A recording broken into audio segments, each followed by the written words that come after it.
നമ്മുടെ മതബോധന വിദ്യാർത്ഥികൾ അവതരിപ്പിക്കുന്ന വിസി ഔസേപ്പിതാവിനെക്കുറിച്ചുള്ള ഒരു ചെറു നാടകമാണിത്. ഇത് മുഴുവനായും ചരിത്രമല്ല, എഴുത്തുകാരൻ്റെ ഭാവനയിൽ വിരിഞ്ഞ ഒരു സ്വതന്ത്രമായ സൃഷ്ടിയാണ്. ഈ നാടകത്തിൽ എന്തെങ്കിലും തെറ്റുകുറ്റങ്ങളുണ്ടായാൽ സാദരം ക്ഷമിക്കുമല്ലോ. ഇനി കാണാം നീതിമാനായ വിസി ഔസേപ്പിനെ.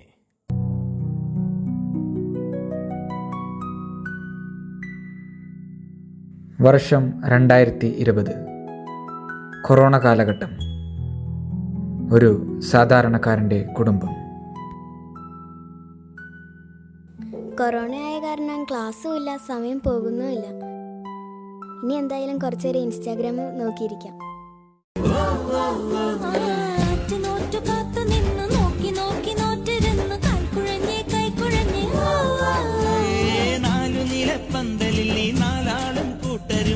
മിന്നുകെട്ടിനെന്നു വരും എന്നിനി എന്നിനി എന്ന് വരും.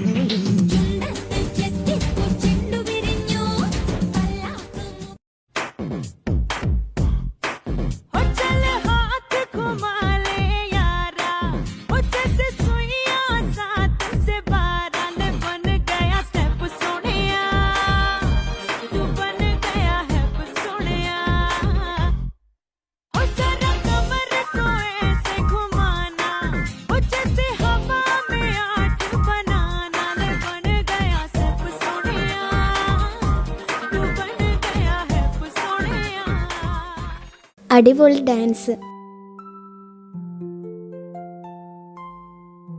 അമ്മൻ്റെ സമയം പോണില്ലടി, ഇതിനകത്തൊന്ന് സിനിമ കയറ്റി തരുമോ? ഓ, പണ്ടൊക്കെ എന്തായിരുന്നു, ഞാൻ ഫോൺ നോക്കാൻ പാടില്ല, ഇപ്പം ഞാൻ തന്നെ വേണമല്ലേ സിനിമയൊക്കെ എടുത്തു തരാൻ. കയറ്റി താടി.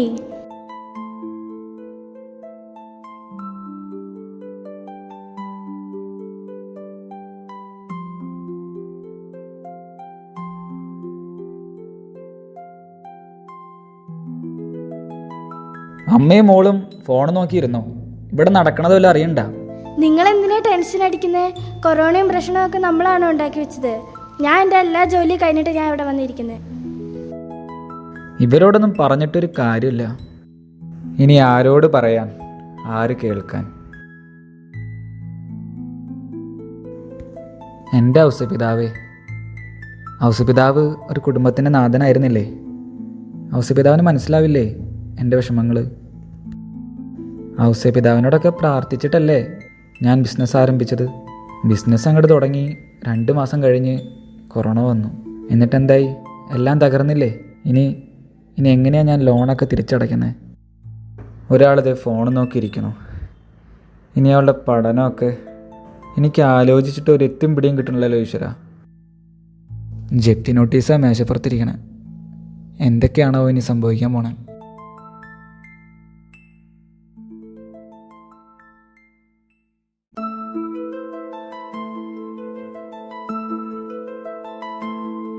എടാ ജോസഫേ,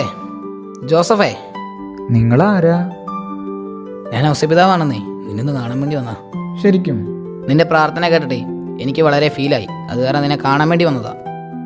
നീ നേരിട്ട് ചോദിക്ക്, നിനക്ക് എന്താ അറിയേണ്ടത്? എൻ്റെ ഔസപിതാവേ, കൊറോണയ്ക്ക് മുമ്പ് ലോൺ എടുത്തിട്ടാണ് ഞാൻ ബിസിനസ്സൊക്കെ ആരംഭിച്ചത്. നിർത്ത്, അതൊക്കെ കേട്ടിട്ടാണല്ലോ ഞാൻ ഇങ്ങോട്ട് വന്നത്.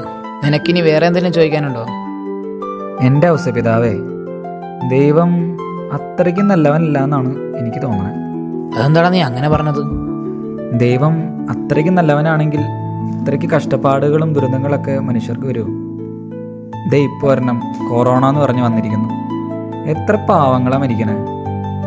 എന്തിനാ മനുഷ്യരിങ്ങനെ സഹിക്കണേ? സഹനങ്ങൾ സന്തോഷത്തോടെ ഏറ്റെടുക്കുന്നതിലൂടെ നമ്മുടെ വിശ്വാസത്തിന്റെ ആഴം നാം പ്രകടമാക്കുകയാണ്. ഫിലോസഫി വേണ്ട. അത് ഞങ്ങൾ ഞായറാഴ്ച പള്ളിയിൽ വേണ്ടോളം കേൾക്കുന്നുണ്ട്. പിന്നെ പുണ്യാളിനിങ്ങനെയൊക്കെ പറയാം. പുണ്യാളനാണ്. ഞങ്ങൾ പാവപ്പെട്ട മനുഷ്യരാണ്.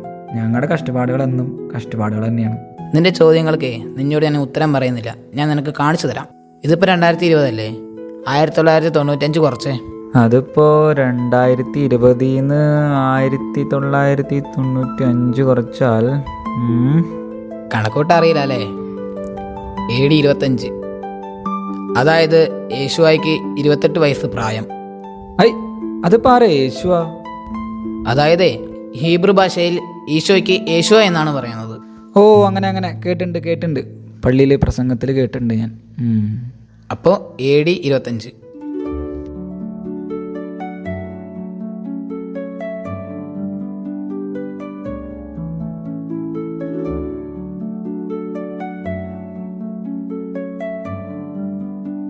പെസഹ തിരുനാൾ ഇങ്ങ് അടുക്കുമല്ലേ, നമുക്ക് ജെറുസലേമിലേക്ക് പോകണ്ടേ? ആ, ഈ പ്രാവശ്യം കുറച്ച് നേരത്തെ പോയിട്ട് വരണം. ജെറുസലേമിലേക്ക് നടന്നു പോകുന്ന കാര്യം ഓർത്തിട്ടാ. എനിക്കാണെങ്കിൽ നല്ല മേലുവേദനയുമുണ്ട്. അതിനിപ്പോൾ എന്താ, നമ്മുടെ മുറ്റത്ത് കുറേ കഴുതകളുണ്ടല്ലോ. ഈ പ്രാവശ്യം നമുക്ക് കഴുതപ്പുറത്ത് പോവാം. ഹലോ, ആ സബതി, കയറി വാടാ. കസാരൊക്കെ ഉണ്ടാക്കി നിൽക്കാതെ. എന്താ സബതി സഞ്ചിയിൽ കാര്യമായിട്ട് എന്തെങ്കിലും ഉണ്ടോ? ഇതോ കുറച്ച് ഉണക്കമീന കോട്ടത്തൂർ ചന്തയിൽ നിന്ന് വാങ്ങിയതാ. പിന്നെ അടുത്ത ആഴ്ച തൊട്ട് പച്ചമീനൊന്നും കിട്ടില്ല. അതെന്താടാ സബതി? നിങ്ങൾ ഈ നാട്ടിൽ നിന്നല്ലേ ജീവിക്കണേ, ഇവിടെ നടക്കുന്ന കാര്യങ്ങളൊന്നും അറിയണില്ലേ? കൂട്ടത്തോടെ കടലിലൊന്നും പോകാൻ പാടില്ലെന്നല്ലേ പറഞ്ഞേക്കണേ. എന്തോ ഒരു അസുഖമല്ലേ നാട് മുഴുവൻ പടർന്നു പിടിച്ചേക്കണേ. ഓരോ ദിവസവും 100 കണക്കിന് ആൾക്കാരല്ലേ മരിച്ചു വീഴണേ. പനിയും തലവേദനയൊക്കെ വന്നാൽ സൂക്ഷിക്കണം കേട്ടോ. അപ്പോൾ നമ്മളെങ്ങനെയാ തിരുനാളിന് പോവുക? ഇവിടെ മനുഷ്യൻ ജീവിക്കുകയോ മരിക്കുകയോ കൂടി അറിയില്ല. അപ്പോഴാ തൻ്റെ ഒരു പെസഹ. ഇപ്രാവശ്യം പെസഹായിക്കാരും ജെറുസലേമിലേക്ക് വരണ്ടെന്നാണ് പ്രധാന പുരോഹിതൻ പറഞ്ഞിരിക്കുന്നത്. ദേവാലയം മുഴുവൻ അടച്ചിട്ടിരിക്കുകയാണ്. ഇപ്രാവശ്യം പെസഹ അവരവരുടെ വീട്ടിൽ തന്നെ ആചരിക്കാനാണ് പ്രധാന പുരോഹിതൻ പറഞ്ഞിരിക്കുന്നത്. ദേവാലയത്തിൽ പോകാത്തൊരു പെസഹ എൻ്റെ ഓർമ്മയിൽ ആദ്യമായിട്ടാണ്. ദൈവഹിത അങ്ങനെയെങ്കിൽ അങ്ങനെ തന്നെ നടക്കട്ടെ.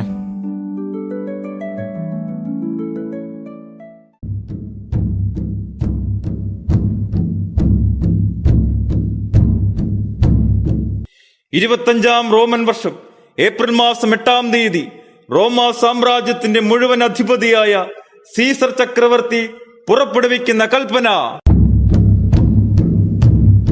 സാമ്രാജ്യത്തിന്റെ വിവിധ ഭാഗങ്ങളിൽ ഇനിയും നിയന്ത്രണ വിധേയമാകാത്ത വിധത്തിൽ മഹാമാരി പടർന്നു പിടിച്ചുകൊണ്ടിരിക്കുന്നതിനാൽ നാളെ മുതൽ ജനങ്ങൾ പൊതുസ്ഥലങ്ങളിൽ കൂട്ടം കൂടുന്നത് കർശനമായി നിരോധിച്ചിരിക്കുന്നു. കടകമ്പോളങ്ങൾ അനുവദിക്കപ്പെട്ട സമയത്ത് മാത്രം പ്രവർത്തിക്കുക. രാജശാസനം ലംഘിക്കുന്ന തരത്തിലുള്ള ഏതെങ്കിലും നടപടികൾ ജനത്തിന്റെ ഭാഗത്തു നിന്നുമുണ്ടായാൽ രാജ്യദ്രോഹ കുറ്റം ചുമത്തി തടങ്കലിൽ അടയ്ക്കുന്നതായിരിക്കുമെന്ന് ഇതിനാൽ ഉത്തരവായിരിക്കുന്നു. ഹോ, ഇതിൻ്റെ കൂടെ കുറവുണ്ടായിരുന്നുള്ളൂ. ഇനി പട്ടിണിയാണെന്ന് മരിച്ച തന്നെ. ചിലപ്പോൾ മനുഷ്യൻ ചെയ്ത തെറ്റുകൾക്ക് ദൈവം തന്ന ശിക്ഷയായിരിക്കും ഈ മഹാമാരികളെല്ലാം. മനുഷ്യനെ ശിക്ഷിക്കുന്നത് ദൈവത്തിൻ്റെ ഒരു രീതിയല്ല. സ്വാർത്ഥത നിറഞ്ഞ മനുഷ്യൻ സകലതും വെട്ടിപ്പിടിക്കാൻ പരക്കം പാച്ചിൽ നടത്തുമ്പോൾ പ്രകൃതി നൽകുന്ന ഒരു ഓർമ്മപ്പെടുത്തലാവാം ഈ മഹാമാരി. ഇതും കടന്നു പോകൂടാ.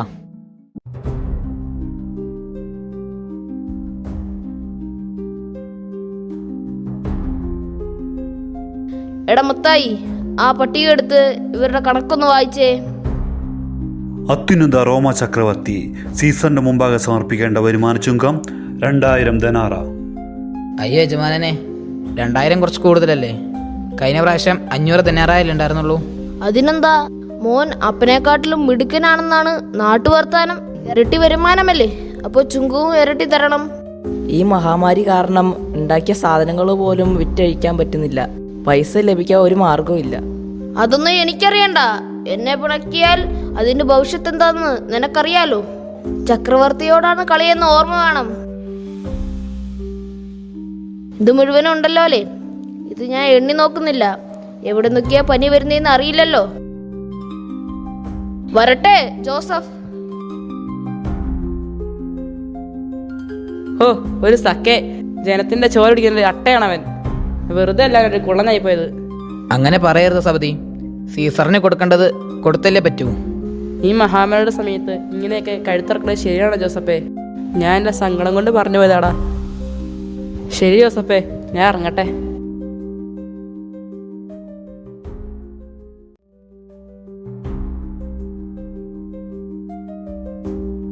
മറിയം, മറിയം, യേശു എന്തേ? അവൻ നമ്മുടെ യോഹന്നാന്റെ കൂടെ കാറ്റാടി മല വരെ പോയിരിക്കുക. എന്തേ, എന്തെങ്കിലും പ്രശ്നമുണ്ടോ? നമ്മുടെ നാഥാവും കുടുംബവും രോഗം ബാധിച്ച് കിടക്കുകയാണ്. അവരെ സഹായിക്കാൻ ആരുമില്ല. നാട്ടുകാർക്കെല്ലാം രോഗം വരുമോയെന്ന് പേടിയാണ്. ഞാൻ അവരെ ചെന്ന് കണ്ട് അവർക്ക് ആവശ്യമുള്ള സാധനങ്ങൾ വാങ്ങിച്ചു കൊടുത്തിട്ട് വരാം. അവരുടെ കാര്യം വല്ലാത്ത കഷ്ട. നമുക്ക് എന്തെങ്കിലും ചെയ്തേ പറ്റൂ. ഞാനിത് കൊണ്ട് സക്കേൻ്റെ അടുത്ത് പണയം വെക്കാം. അയാൾ എന്തെങ്കിലും തരാണ്ടിരിക്കില്ല. ദാ ഈ കമ്പിളിപ്പതപ്പം കൂടി കൊണ്ടുപോയിക്കോളൂ, ഞാൻ തുന്നിയതാ, പിള്ളേർക്ക് കൊടുക്കാം. അവരിപ്പോൾ പനിച്ചു വിറച്ച് കിടക്കുകയായിരിക്കില്ലേ? അതെ, സൂക്ഷിക്കണം കേട്ടോ.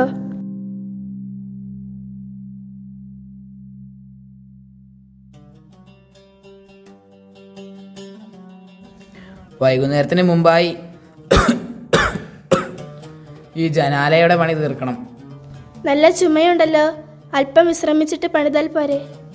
ആ, കാലാവസ്ഥ പെട്ടെന്ന് മാറിയതുകൊണ്ടാവും എന്തോ ഒരു വല്ലായിക പോലെ.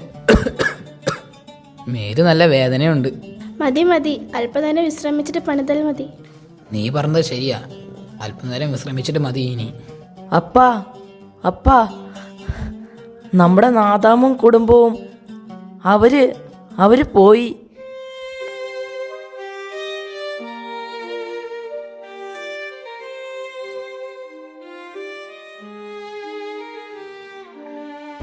യേശുവ, അദ്ദേഹത്തിന്റെ കിടപ്പ് സഹിക്കാൻ പറ്റുന്നില്ല. ഒരുപാട് വേദന സഹിക്കുന്നുണ്ട് അദ്ദേഹം.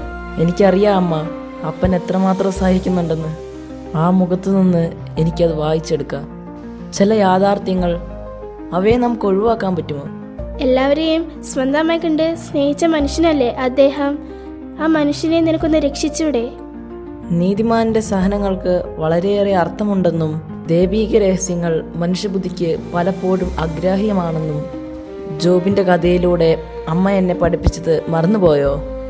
എനിക്ക് വേണ്ടി, നമുക്ക് വേണ്ടി അല്ല, നമ്മുടെ നാടിന് വേണ്ടി അദ്ദേഹം എടുത്ത കഷ്ടപ്പാടുകൾ ഇനിയും ഞാൻ നിന്നെ ഓർമ്മപ്പെടുത്തേണ്ടതില്ലല്ലോ. ഒരു ചുമരിനപ്പുറം താൻ ആരാധിക്കുന്ന ദൈവമുണ്ടെന്നറിഞ്ഞിട്ടും ഒരു പരിഭവമില്ലാതെ എല്ലാം സഹിച്ച് നിശബ്ദനായി കിടക്കുകയാണ് അദ്ദേഹം. യേശുവ, നീ ഇത് കാണുന്നില്ലേ? ഇനിയും ഞാൻ നിന്നെ നിർബന്ധിക്കുകയില്ല.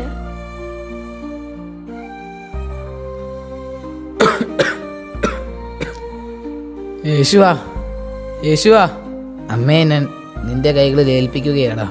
അവൾ ഒരിക്കലും വേദനിക്കാൻ ഇടയാകരുത്. ഇന്നുവരെ ദൈവത്തിനെതിരായി ഞാനൊന്നും ചെയ്തിട്ടില്ല. എൻ്റെ ഈ അവസ്ഥ നിങ്ങളെ ഒരുപാട് വേദനിപ്പിക്കുന്നുണ്ടെന്ന് എനിക്കറിയാം. നിന്റെ സഹനങ്ങളിൽ നിന്നെ കൈപിടിച്ച് നടത്തേണ്ടത് എൻ്റെ സഹനങ്ങളാണ് മോനെ. യേശുവാ.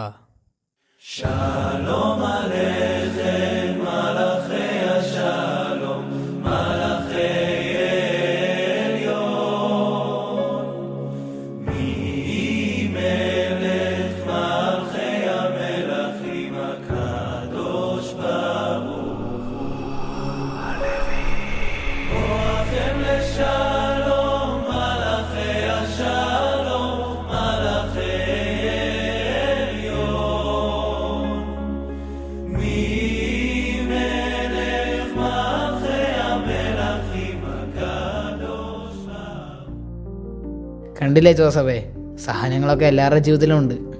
സഹനത്തിലും പിടിച്ചു നിൽക്കാൻ സാധിക്കുമ്പോഴല്ലേ നമ്മുടെ ജീവിതത്തിന് ഒരു വിലയുള്ളൂ, പവറുള്ളൂ. എല്ലാ സഹനങ്ങൾക്കും പിറകെ ഒരു നന്മയുണ്ട്, ഒരു സന്തോഷമുണ്ട്. എടാ ജോസഫേ, എണീക്കടാ. നല്ല കഥയുള്ള സിനിമയായിരുന്നു. എടി മേരി, അല്ലെങ്കിലും നമ്മളത്ര ടെൻഷൻ അടിച്ചിട്ടൊന്നും കാര്യമില്ലല്ലേ? അതല്ലേ നേരത്തെ പറഞ്ഞ മനുഷ്യ, വരാനുള്ളതൊക്കെ വരും. നമ്മളിപ്പോഴും പോസിറ്റീവായിരിക്കുക. പിന്നെ എല്ലാ സഹനങ്ങൾക്ക് അപ്പുറത്തും സന്തോഷമുണ്ടെന്നേ. ഇതൊക്കെ എങ്ങനെയാ നിനക്ക് മനസ്സിലായേ? അതെ, നിങ്ങളൊന്ന് പ്രസവിക്കണമായിരുന്നു, അപ്പൊ നിങ്ങൾക്ക് മനസ്സിലായേനെ. ആ, അത് ശരിയാ മേരി, അതിൽ പോയിന്റ് ഉണ്ട്.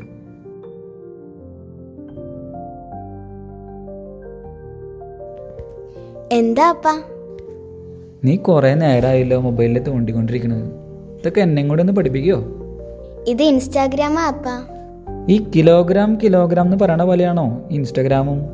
ഇത് അതൊന്നും അല്ല അപ്പാ. ഇതിൽ നമ്മുടെ ഫോട്ടോസും വീഡിയോസൊക്കെ ഇട്ട് മറ്റുള്ളവരെ സന്തോഷിപ്പിക്കാൻ പറ്റും. ആ പരിപാടി കൊള്ളാലാ. എന്നാ നമ്മുടെ ഒരു ഫാമിലി ഫോട്ടോ എടുത്തോ, സംഗതി അങ്ങോട്ട് ഉഷാറാവട്ടെ.